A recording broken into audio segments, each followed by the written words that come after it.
ये तस्वीर है चाइना की सोशल मीडिया इन्फ्लुएंसर सियुआ की। उन्होंने करीब 1.5 साल पहले डुएन पर अपना अकाउंट क्रिएट किया था, क्योंकि टिकटॉक की तरह ही ये एक शॉर्ट कंटेंट प्लेटफॉर्म थी।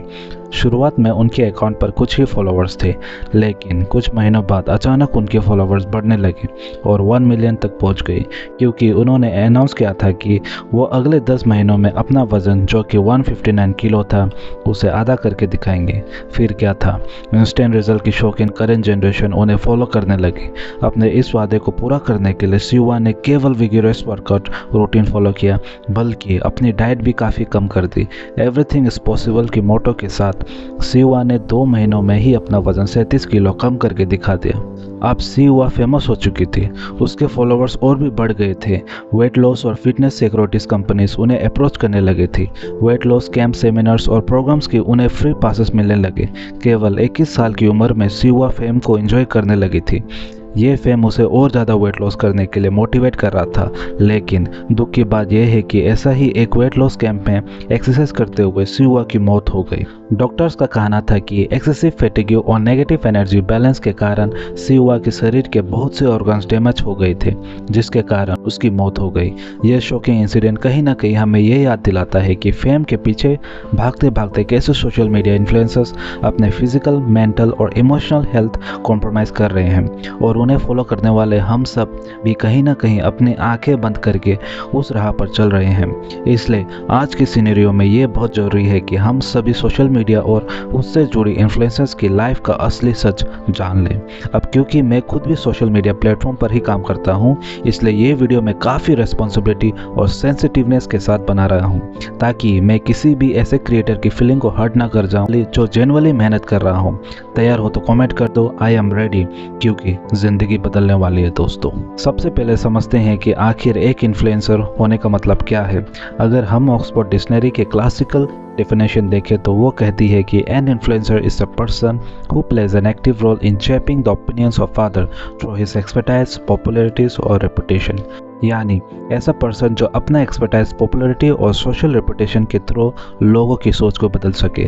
पर अफसोस, आजकल की ज़्यादातर सोशल मीडिया इन्फ्लुएंसर क्या कर रहे हैं, बस लग्जरी दिखा रहे हैं, उल्टे सीधे क्रिंज कंटेंट बना रहे हैं, बिना किसी एक्सपर्टाइज के लोगों को सलाह बांट रहे हैं और एक दूसरे पर भद्दे मजाक और ऑन स्क्रीन गालियाँ देकर लोगों को एंगेज कर रहे हैं। एक तरह से ये सब इन्फ्लुएंसर कम है और एंटरटेनर ज़्यादा है, क्योंकि इन्फ्लुएंसर बनना एक रेस्पॉन्सिबिलिटी का काम है। आपके पास सोसाइटी का मेंटली को चेंज करने की ताकत है, और इस ताकत का गलत इस्तेमाल करने का मतलब है फॉलोअर्स को धोखा देना। पिछले साल कुछ सालों में इन्फ्लुएंसर इंडस्ट्री इतनी ज़्यादा बूम हुई है कि हर दोहर छोड़कर आपको कोई ना कोई सोशल मीडिया इन्फ्लुएंसर मिल ही जाएगा।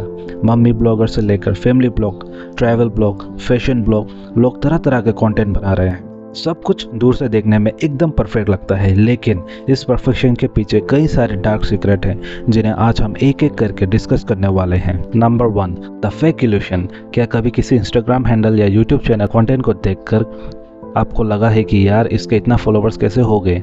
इसका जवाब है पैसे देकर। आपको यकीन ना आ रहा हो तो यूट्यूब पर टाइप करो how to increase followers instantly. आपको बहुत से ऐसे वीडियो मिल जाएंगे जो 5-10 हज़ार में या 20 हज़ार, यहाँ तक कि 1 लाख फॉलोअर्स भी दिला देंगे। लेकिन ये सभी फॉलोअर्स फेक होते हैं। ज़्यादातर बोट यानी कि कंप्यूटर जनरेटेड फॉलोअर्स होते हैं। आज बहुत से लोग सोशल मीडिया पर पेड फॉलोअर्स, लाइक्स और व्यूज़ खरीद रहे हैं, क्योंकि social media is all about the numbers. जिसके जितने ज़्यादा फॉलोअर्स, लाइक्स और व्यूज़ होंगे, उसके कंटेंट को उस प्लेटफॉर्म के सर्च इंजन में उतना ऊपर रैंकिंग मिलेगा, और उस इन्फ्लुएंसर को उतने ज़्यादा एड्स और ब्रांड डील्स मिलेंगे। लेकिन मेरा फेवरेट इन्फ्लुएंसर तो ऐसा नहीं करता। अगर आप भी ऐसा सोच रहे हो तो ज़रा क्लाउड सर्विस और web hosting provider fast host के रिपोर्ट पर नज़र डालिए, जिसके अकॉर्डिंग दुनिया में सबसे ज़्यादा फेक फॉलोअर्स काइली जेनर्स के हैं, जो कि कार्डेशियन फैमिली से बिलोंग करते हैं। अगर इतनी बड़ी सेलिब्रिटी ये सब कर सकती है तो आपका फेवरेट इन्फ्लुएंसर क्यों नहीं कर सकता?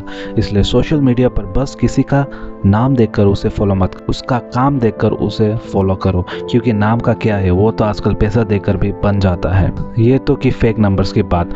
यहाँ सोशल मीडिया पर success stories, failure stories, struggle, emotion, relationship, लोग ना जाने क्या क्या फेक कर रहे हैं। अभी करीब 2 साल पहले एक फूड ब्लॉगर ने दिल्ली में एक ओल्ड कपल के ढाबे के वीडियो पोस्ट किया था। इस वीडियो में ये बताते हुए नजर आए थे कि कैसे ये लोग अपने सर्वाइवल के लिए मेहनत कर रहे हैं और वो इनकी मेहनत से कितने टच हैं। इस वीडियो के बाद काफ़ी लोग उनके ढाबे पर जाने लगे। कई और इन्फ्लुएंसर ने उन्हें टैग करना स्टार्ट कर दिया। बाबा का ढाबा नाम से फंड राइजिंग भी हुई, लेकिन बाद में पता चला कि बाबा के पास तो फंड राइजिंग का आधा अमाउंट भी नहीं पहुंचा। जो लोग वीडियो देखकर उनसे ढाबे पर आते थे उनमें से कई ज़्यादातर केवल फोटो खिंचवा कर चले जाते थे। इसलिए किसी भी इन्फ्लुएंसर के साथ इमोशनली अटैच होने से पहले आप ये ज़रूर याद रखो कि जिनके लिए आप घंटों अपना टाइम वेस्ट कर रहे हो उनके लिए आप केवल एक फॉलोवर्स हो, उससे ज़्यादा कुछ नहीं। ये सोशल मीडिया प्लेटफॉर्म उनका वर्क प्लेस है और रील्स और वीडियोस बनाना उनका काम। कोई भी यहाँ सोशल सर्विस नहीं कर रहा है, सब कुछ ना कुछ बेच रहे हैं। कोई प्राइवेसी बेच रहा है, कोई अपना लुक्स बेच रहा है और कोई अपना प्रोडक्ट बेच रहा है और कोई अपना एक्सपीरियंस और तो कोई मोटिवेशन। और आप इन चीज़ों का अपना टाइम और इमोशन के बदले ट्रेड कर रहे हो। यहाँ कुछ भी फ्री नहीं है, इसलिए इस फेक इल्यूशन से बाहर आओ। कुछ भी कंज्यूम करने से पहले ये सोच लो कि क्या ये वर्थ इट है। Number 2, luxury of depth. Varsha ji के जूते हैं, काली लंबी गाड़ी है, लड़कियां की लाइन लगी है, यार तेरा खिलाड़ी है। कुछ इसी तरह का एटीट्यूड आजकल हर इन्फ्लुएंसर पोर्ट्रे करने की कोशिश कर रहा है। ब्रांडेड कपड़े, मेकअप, महंगा लाइफस्टाइल, गाड़ियाँ, हर कोई ऐसे जी रहा है मानो उसकी लाइफ सबसे कूल है। और ऐसे इन्फ्लुएंसर्स को देखकर आपको अपने 9 to 5 वाला जॉब आपको किसी नरक से कम नहीं लगती। आप अपने आप में छोटा इन्फीरियर महसूस करने लगते हैं। लेकिन सच तो यह है कि जो चीज़ सोशल मीडिया पर आपको दिखाती है उसका असली कहानी कुछ और ही होती है। इंग्लैंड में रहने वाली 37 साल की सारा ब्रैडली अपने एक पोस्ट में ये कबूल किया कि इंस्टाग्राम पर अपनी इन्फ्लुएंसर लाइफस्टाइल को मेंटेन करने के लिए उन्हें क्रेडिट कार्ड पर करीब $14,480 का खर्च लिया। इंडिया रुपीस में कहे तो करीब $12.5 लाख। और इस दौरान सोशल मीडिया से उनकी नेट इनकम केवल $908 से हुई, जिसका कारण उन्हें काफ़ी स्ट्रेस और डिप्रेशन झेलना पड़ा। यहाँ तक कि उन्हें इस कंडीशन से बाहर निकलने के लिए काउंसलर की हेल्प भी लेनी पड़ती है। सोशल मीडिया पर दिखने वाली ज़्यादातर लग्जरियस उधार की होती है। कुछ लोग तो इस लग्जरी और दिखावे के लिए चोरी करने पर मजबूर हो जाते हैं। जी हाँ, सोशल मीडिया के जाने माने लाइफस्टाइल ब्लॉगर एशली सिंह और उनकी गर्लफ्रेंड सोफी ब्रानी महंगे लोकेशन पर घूमने और ब्रांडेड लाइफस्टाइल के लिए अपने ही जिम के लॉकर से चोरी किया करते थे। जिस लाइफस्टाइल से इंप्रेस होकर आप अपने जॉब, पढ़ाई और बिजनेस छोड़कर सोशल मीडिया पर आना चाहते हो, इन्फ्लुएंसर बनना चाहते हो, असल में वो उतनी रंगीन में नहीं जितनी वो दिखती है। कई बार तो वो चोरी की होती है। Number 3, everything comes with A price. किसी ने सच्ची कहा है कि हर चीज़ की एक कीमत होती है और हर सोशल मीडिया इन्फ्लुएंसर भी अपने नाम और फेम की कोई ना कोई कीमत जरूर चुकाता है। बस चलो फैमिली ब्लॉगर्स को ही ले लेते हैं। उन्हें पता है कि वो अपनी जितनी ज़्यादा प्राइवेसी आपके साथ शेयर करेंगे आप उनसे उतने ज़्यादा कनेक्टेड फील करोगे। इसलिए वो अपने रोमांटिक लाइफ से लेकर प्रेगनेंसी रूटीन, यहाँ तक कि हॉस्पिटल के मूवमेंट तक आपको दिखाते हैं। ये सब देखकर आप उनसे कुछ इस तरह जुड़ जाते हैं कि वह आपकी लाइफ का एक हिस्सा हो। आपको लगता है कि उनकी फैमिली कितनी परफेक्ट है। लेकिन क्या आपने कभी सोचा है कि 24 घंटे कैमरे के सामने रहना कैसा लगता है? आपको गुस्सा आ रहा है लेकिन आप नहीं कर सकते क्योंकि कैमरा ऑन है। आपको कोई चीज़ नहीं करना है फिर भी करनी पड़ती है क्योंकि कैमरा ऑन है। लाइफ में प्रॉब्लम्स है लेकिन आपको मुस्कुराना है क्योंकि कैमरा ऑन है। ये ब्लॉगर्स ब्रश करने से लेकर सोने तक, यहाँ तक कि एक तरह से अपनी पूरी लाइफ कैमरा के सामने जीते हैं और एक अलग ही वर्चुअल मोड में चलने लगती है। सब कुछ स्क्रिप्टेड हो जाता है। क्या पहनना है, क्या रिएक्शन देना है, कहाँ जाना है, यहाँ तक कि छोटे छोटे बच्चे भी रटी रटाई बातें बोलने लगती है। इन सब से उनकी एक्चुअल फैमिली लाइफ डिस्टर्ब होती है। कई बार ब्लॉगर्स खुद एडमिट करते हैं कि उनकी लाइफ में खालीपन महसूस होता है और होगा भी क्यों ना। 24 घंटे उनके ऊपर अच्छा बनने रहने का प्रेशर होता है। केवल फैमिली ब्लॉगर्स नहीं, चाहे कोई भी इन्फ्लुएंसर हो, हर किसी को फेम की प्राइस पे करनी पड़ती है। फैमिली ब्लॉगर्स को अपनी प्राइवेसी कॉम्प्रोमाइज करनी पड़ती है। ट्रैवल ब्लॉगर्स को कई बार पर्सनल लोन लेकर भी ट्रैवल करना पड़ता है। फैशन ब्लॉगर्स को फैशन चीजें परचेस करने के लिए मोटे मोटे पैसे खर्च करने पड़ते हैं। फूड ब्लॉगर्स को बाहर का खाना खाकर अपनी हेल्थ कॉम्प्रोमाइज करनी पड़ती है। फाइनेंशियल ब्लॉगर्स खुद पर लीगल एक्शन का रिस्क उठाकर चलते हैं और मेरे जैसे कंटेंट क्रिएटर अपने पर्सनल टाइम का सेक्रीफाइस करके कंटेंट बनाते हैं।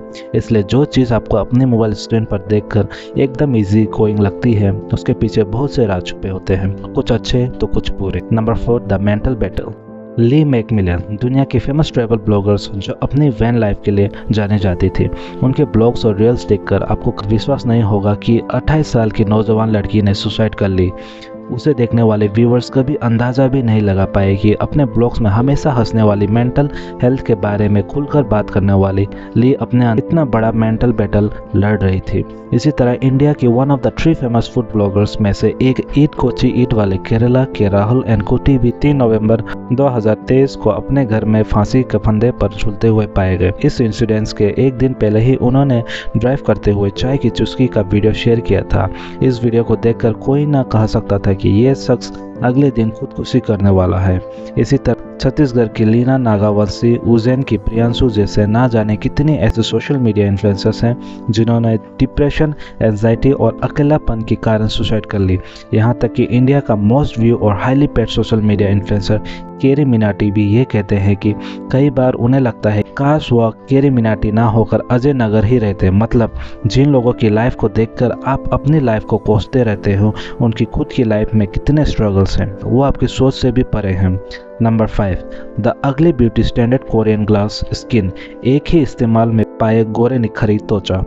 ऐसे सभी वीडियोस के व्यूज़ किसी भी मोटिवेशनल या स्पिरिचुअल वीडियो से कहीं ज़्यादा होते हैं, क्योंकि आज हर कोई परफेक्ट दिखना चाहता है, ट्रेंडिंग ब्यूटी स्टैंडर्ड्स में फिट होना चाहता है। लेकिन ये स्टैंडर्ड सेट किसने की है? ब्यूटी इन्फ्लुएंसर्स ने। एक टाइम था जब लोग सिनेमा से इंस्पायर होते थे, लेकिन आज की जनरेशन इन्फ्लुएंसर से इंस्पायर होती है क्योंकि उन्हें लगता है कि दे आर रियल पीपल। इतने पिक्चर परफेक्ट होते हैं, डेफिनेटली हम में ही कोई कमी है और इसी कमी को दूर करने के लिए लोग ब्यूटी पार्लर, सर्जरी, देसी विदेशी नुस्खे, मेकअप, ब्यूटी प्रोडक्ट और फिल्टर्स का सहारा लेते हैं। Thanks to this beauty standard आज दुनिया में कॉस्मेटिक इंडस्ट्री का मार्केट शायद $262 बिलियन का है और हर साल इस रेस में एक नया ब्रांड ऐड होता रहता है। लेकिन जिस ब्यूटी स्टैंडर्ड के पीछे सब भाग रहे हैं, उससे सेट करने वाले लोग खुद कितने रियल हैं, इस बात का अंदाज़ा आप उनकी विदाउट मेकअप वाली फ़ोटोज़ देखकर ही लगा सकते हैं। एग्जाम्पल के तौर पर ब्रिटिश इंडस्ट्री का सबसे बड़ा नाम है द कार्डेशियन फैमिली को ही ले लेते हैं। चाहे किम कार्डेशियन हो या कोल कार्डेशियन या काइली जेनर, कोई भी ऐसा नहीं है जिन्होंने liposuction, nose job, face uplift जैसे कॉस्मेटिक सर्जरीज नहीं करवाया हो। ऊपर से उनकी skin care routine, lifestyle, makeup, camera quality और फोटोशॉप, ये सब मिलकर उनकी वो फोटोज़ बनाती हैं जो हमें स्क्रीन पर दिखाती है। और ऐसा नहीं है कि एक फ़ोटो रिलीज और वही आ जाती हैं, हज़ारों फ़ोटोज़ ली जाती है, उनमें से एक आपको दिखाई जाती है। अब अगर आप अपनी फ़ोटो को इनके फ़ोटो से कम करके दुखी हो गए, फिर आपका तो ऊपर वाला ही मालिक है। पिछले दिनों मैंने अपने पर्सनल इंस्टाग्राम अकाउंट पर एक फ़ोटो पोस्ट किया था स्टोरी पर, और मैंने उस पर सच्चाई लिखी थी कि भाई 30 फ़ोटो खींचने के बाद ये एक पोस्ट कर रहा हूँ, बताओ इसे कौन सा सिंड्रोम कहते हैं। अपने इन ग्लैमरस फोटोज़ की एड में ये सब दीवा अपने ब्यूटी, स्किन केयर, एसेसरीज और क्लोथिंग का बिजनेस चलाते हैं। उन्हें तो करोड़ों में पैसे मिल जाते हैं और आप रह जाते हैं उनके जैसे दिखने के चक्कर में पैसे खर्च करते हुए। इसलिए ये याद रखो कि आप जो हो, जैसे हो, वैसे ही अच्छे हो, और जिन लोगों को आप अच्छे नहीं लग रहे और वो असल में आपके लिए अच्छे नहीं हैं। Number 6, advice without expertise. अभी हाल ही में यूनाइटेड स्टेट्स के रोड आइलैंड में रहने वाले इन्फ्लुएंसर्स की अचानक मौत हो गई। डॉक्टर्स ने ट्रेजिक इंसिडेंट्स के कारण एवरमस्टिन का ओवरडोज बताया। ये ब्लॉगर सालों से वेटरनरी ग्रेड की एवरमस्टिन खा रहा था, वह दवा जो जानवरों के शरीर के कीड़े मारने के लिए इस्तेमाल होती है। और सबसे ज़्यादा डरावनी बात यह है कि ये खुद तो खा ही रहा था, साथ में अपने व्यूअर्स को भी खाने की सलाह दे रहा था। उसका पूरा चैनल इसी दवा को डेडिकेटेड था। आप सोच रहे होंगे कि वो कोई साइंटिस्ट और डॉक्टर होगा। ना वो साइंटिस्ट था, ना कोई डॉक्टर, बस अपने एक्सपीरियंस लोगों को बता रहा था। लोगों को इतनी खतरनाक एडवाइस दे रहा था, उसके डेथ के बाद पता चला कि कहीं और भी लोग जो उसके एडवाइस को लेकर दवा खा रहे थे, उन्हें भी इसके साइड इफेक्ट झेलना पड़े। किसी तरह 39 साल की रशियन इन्फ्लुएंसर जहाना समोसनोवा अपने फुल वेगन डाइट के लिए अपने फैंस के बीच में फेमस थी। लाखों लोगों से फॉलो करते थे, लेकिन सालों से सिर्फ फ्रूट स्मूथीज और जूस के डाइट्स के कारण उसकी मौत हो गई। इंटरनेट ऐसे कई एग्जाम्पल से भरा पड़ा है जहां सोशल मीडिया पर लोग फिटनेस, वेलबींग, फाइनेंस और हेल्थ केयर एडवाइस बिना किसी एक्सपर्टाइज और फैक्ट्स के फैक्ट्स के बताते हैं रहते हैं। इसलिए सोशल मीडिया पर कुछ भी फॉलो करने से पहले एक बार एक्सपर्ट एडवाइस ज़रूर ले लो, या फिर ये देख लो जो एडवाइस दे रहे हैं वो क्वालिफाइड है भी या नहीं। सोशल मीडिया के फैक्ट्स को रोज़ चेक करना उतना ही ज़रूरी है जितना किसी प्रोडक्ट को इस्तेमाल करने से पहले उसकी एक्सपायरी डेट देखना। Number 7, the celebrity syndrome. ये एक ऐसी कंडीशन है जब लोग फेम के इतने यूज़ हो जाते हैं कि अगर वो कम होने लगे तो उनकी मेंटल हेल्थ सफ़र करने लगती है। जैसे किसी भी और एडिक्शन के केस में विड्रॉल सिम्टम्स आते हैं, वैसे ही फेम के केस में भी होता है। लोग इससे बचने के लिए किसी भी हद तक चले जाते हैं।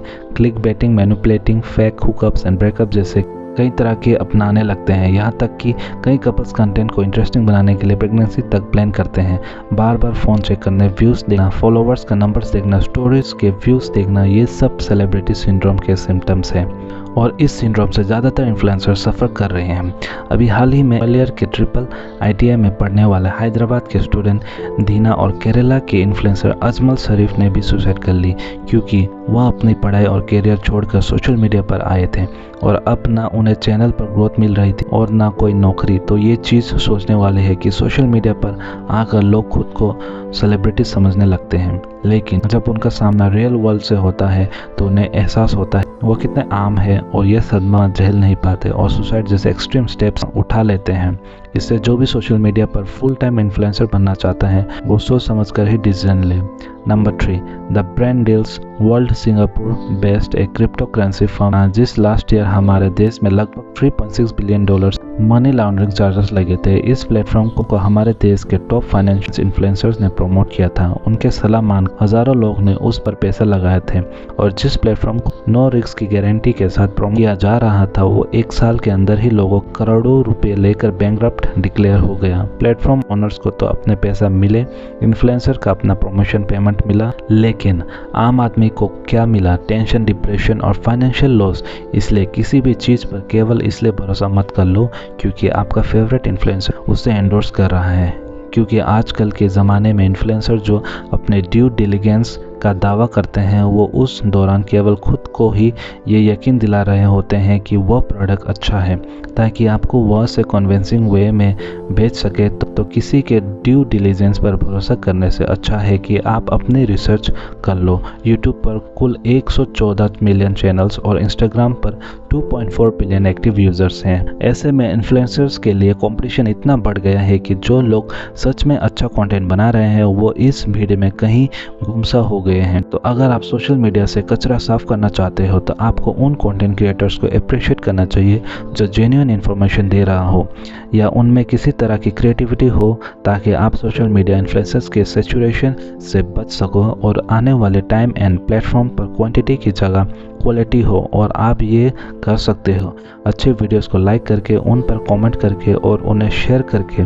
जी हाँ, आप जितना ज़्यादा अच्छी वीडियोस को लाइक करोगे, कमेंट करोगे और शेयर करोगे उतना ही ज़्यादा ये प्लेटफॉर्म उन्हें वीडियो को प्रमोट करेंगे और उन कचरा वीडियोस को नीचे डाल देंगे। आपको ये भी ध्यान रखना है कि सोशल मीडिया पर आप जो भी देखते हो वो सब सच नहीं होता, बस सच का एक पहलू होता है। जैसे दिखावे पर मत जाओ और अपनी अकल लगाओ। तो अगर आपको लगता है कि ये वीडियो काम की है, इससे ऊपर आना चाहिए, इससे किसी की हेल्प हो सकती है, इस वीडियो से कोई फ्रॉड से बच सकता है, तो आप इस वीडियो को लाइक ज़रूर करके और शेयर भी करिए और इस पर कमेंट भी करिए। अगर आपको नहीं समझ में आ रहा है कि क्या कमेंट करें तो बस आप यस लिख दो और किताबों को अपनी ज़िंदगी का हिस्सा बनाओ। याद रखें कि जिन लोगों के बीच आप रहते हो, जैसा कंटेंट आप कंज्यूम करते हो वैसे ही आप सोचने लगते हो। तो अच्छा सोचने के अच्छा किताबों को अपना दोस्त बनाओ। You guys are amazing, keep reading, keep learning, keep growing. Thank you for watching.